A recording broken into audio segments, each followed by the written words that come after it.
Thank you so much for your support. Every like, every comment, and every subscription truly means the world to me. It's your energy that fuels this channel and helps spread these ideas to more people. So, if you're new here, make sure to hit that like button and subscribe. And if you've been here before, thank you from the bottom of my heart for being part of this journey. Today's video might just change the way you see the world. What if I told you there's a way to stay calm in chaos, to think clearly under pressure, and to find peace no matter what's happening around you? What if I told you that ancient wisdom holds the key, and it's surprisingly simple to use? Yes, I'm talking about Stoicism. Not just a philosophy, but a way of life that's more relevant today than ever. Stick around, because in the next few minutes, we'll explore how you can apply Stoic practices in your everyday routine and start living with more clarity, strength, and peace. Have a beautiful day, and remember, you have more power than you think. Imagine waking up every morning with a sense of calm, purpose, and clarity. While the world rushes into chaos, you take a deep breath and begin your day grounded, unshaken by the storms around you. This is not a fantasy. This is Stoicism, an ancient philosophy that teaches us how to master our emotions, make wiser decisions, and find peace, even in the most unpredictable moments of life. The beauty of Stoicism lies in its simplicity. It doesn't require temples, rituals, or hours of meditation. It simply asks you to focus on what you can control, let go of what you cannot, and live each moment with integrity, courage, and mindfulness. In a noisy world filled with distractions, Stoicism offers a quiet, powerful inner compass. Let's start with the foundation: control. One of the core teachings of Epictetus, a former slave-turned-philosopher, is this: some things are up to us, and some things are not. This distinction changes everything. When you start filtering your thoughts, decisions, and actions through this lens, stress begins to dissolve. For example, you can't control how someone speaks to you, but you can control how you respond. You can't control the economy, the weather, or even your own health to a degree, but you can control your perspective, your choices, and your attitude. That is your power.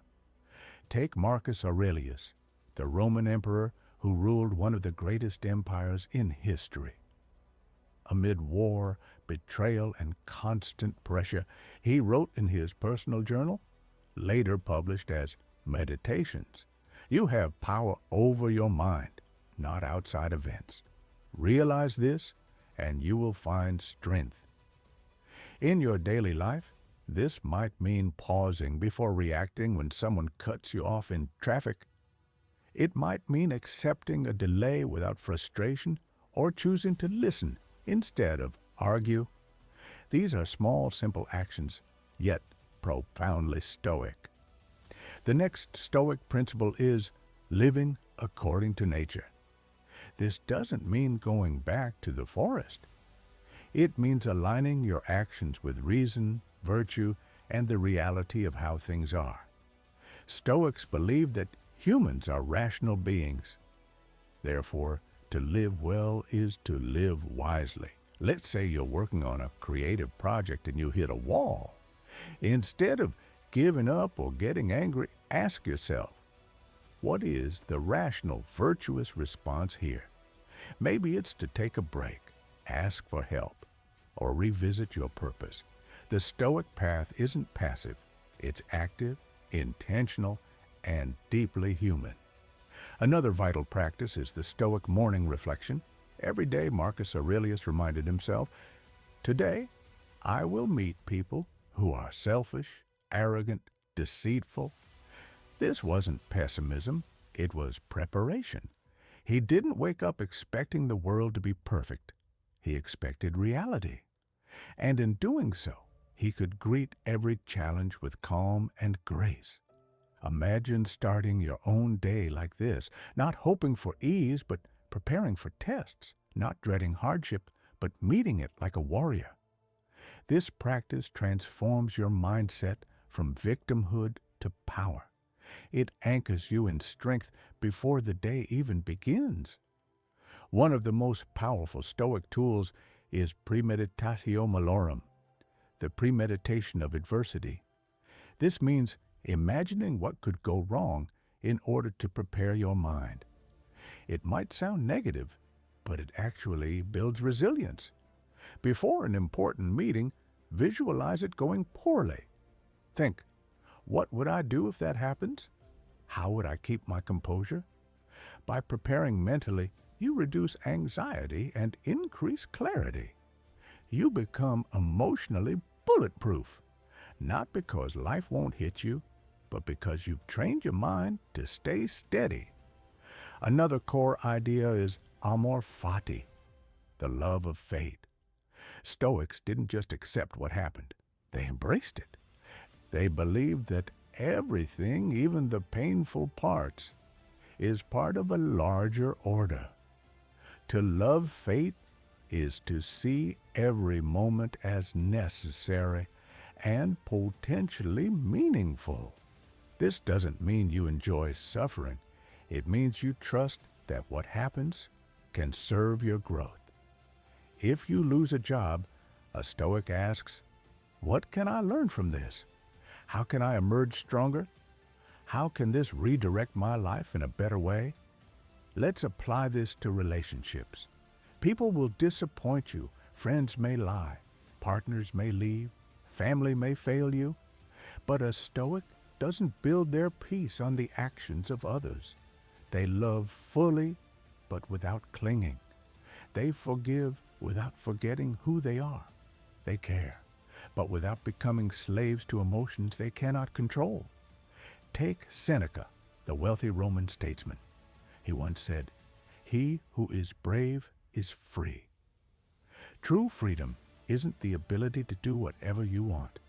It's the ability to stay grounded no matter what happens, to respond, not react, to act, not be acted upon. In modern life, this can look like taking a deep breath before replying to a critical email. It can mean walking away from gossip. It might mean sitting in silence instead of filling every space with distraction. These moments, small as they seem, are spiritual training grounds. Another beautiful Stoic principle is gratitude, not for what you want, but for what you already have. Marcus Aurelius wrote, "Do not hanker after what you do not have. Instead, fix your attentions on the finest and best that you have, and imagine how much you would long for these if they weren't in your possession." Imagine waking up and appreciating your breath, your limbs, your mind, your bed, your family, your past. These are gifts. Stoics teach us not to wait for tragedy to wake us up to what we have. Gratitude is a discipline, and it builds peace. In your everyday life, you can make this a ritual. Before you start your day, write down 3 things you're grateful for. Not things you hope for, but things you already possess. This simple habit rewires your mind toward abundance and contentment. Lastly, the Stoics practiced constant self-reflection. Each night, Seneca would ask himself, what bad habit have I cured today? What fault resisted me? What virtue did I acquire? This wasn't self-punishment, it was self-respect. You can end your day the same way. In a quiet moment, reflect. Where did I fall short? Where did I succeed? How can I do better tomorrow? This turns each day into a step toward your highest self, with honesty, humility, and purpose. To live stoically is not to be cold or emotionless. It's to love wisely, live fully, and meet life with dignity. It's not about suppressing emotion. It's about being so aware and present that emotions don't control you. They inform you, but you choose your actions. And that's the heart of Stoicism, choice. Every moment, every day, we are given a chance to choose who we become. We can react with fear or respond with courage.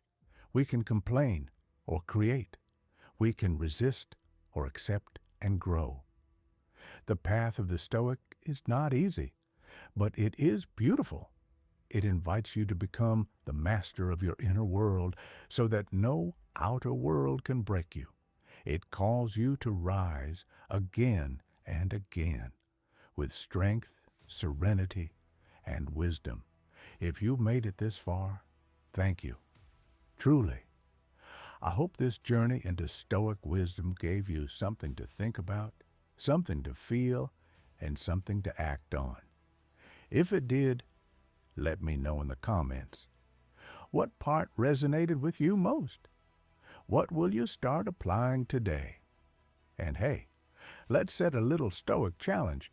If this video gets 10 likes, I'll release a new episode diving deep into the most misunderstood Stoic concept of all, why emotions aren't the enemy, and how Stoicism teaches emotional mastery.